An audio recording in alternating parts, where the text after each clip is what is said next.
യുക്രൈനിനും അമേരിക്കയ്ക്കും തിരിച്ചടിയായി സുപ്രധാന തീരുമാനവുമായി ഉത്തര Korea. Kim Jong ഉന്നിന്റെ നേതൃത്വത്തിൽ ഉത്തര കൊറിയ ഇപ്പോൾ ഉക്രൈനെതിരെ പോരാടുന്നതിന് പ്രത്യേക പരിശീലനം ലഭിച്ച സൈനികരെ അയക്കാൻ പദ്ധതിയിടുന്നതായാണ് റിപ്പോർട്ട്. കൂടാതെ യുദ്ധത്തിൽ റഷ്യയെ സഹായിക്കാനും ഉക്രൈനക്കാരോട് പ്രതികാരം ചെയ്യാനും ഉത്തര കൊറിയ ആത്മഹത്യാ ഡ്രോണുകളുടെ നിർമ്മാണവും വേഗത്തിലാക്കിയിട്ടുണ്ട്. കിം ജോങ് വളരെയധികം ഊന്നൽ നൽകിയ ആയുധങ്ങളിൽ ഒന്നാണ് ആത്മഹത്യാ ഡ്രോണുകളെന്ന് സിയോളിലെ ജോയിന്റ് ചീഫ് ഓഫ് സ്റ്റാഫ് ഉദ്യോഗസ്ഥൻ പറയുന്നു. റഷ്യയിലെ കുർസക് മേഖലയെ ഉക്രൈനക്കാരെ മോചിപ്പിക്കാൻ വ്ളാഡിമിർ പുടിനെ സഹായിക്കാൻ ഉത്തര കൊറിയ നേരത്തെ സൈന്യത്തെ അയച്ചിരുന്നുവെങ്കിലും പ്രയോജനം ചെയ്തിരുന്നില്ല.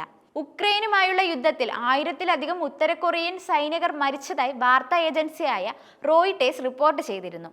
റഷ്യയെ സഹായിക്കാനുള്ള നിരവധി ശ്രമങ്ങൾ പരാജയപ്പെട്ടതിന് ശേഷം ഉത്തര കൊറിയൻ നേതാവ് കിം റഷ്യ ഉക്രൈൻ യുദ്ധം സ്വന്തം ഉത്തരവാദിത്തമായി ഏറ്റെടുത്തതായും റിപ്പോർട്ടിലുണ്ട്.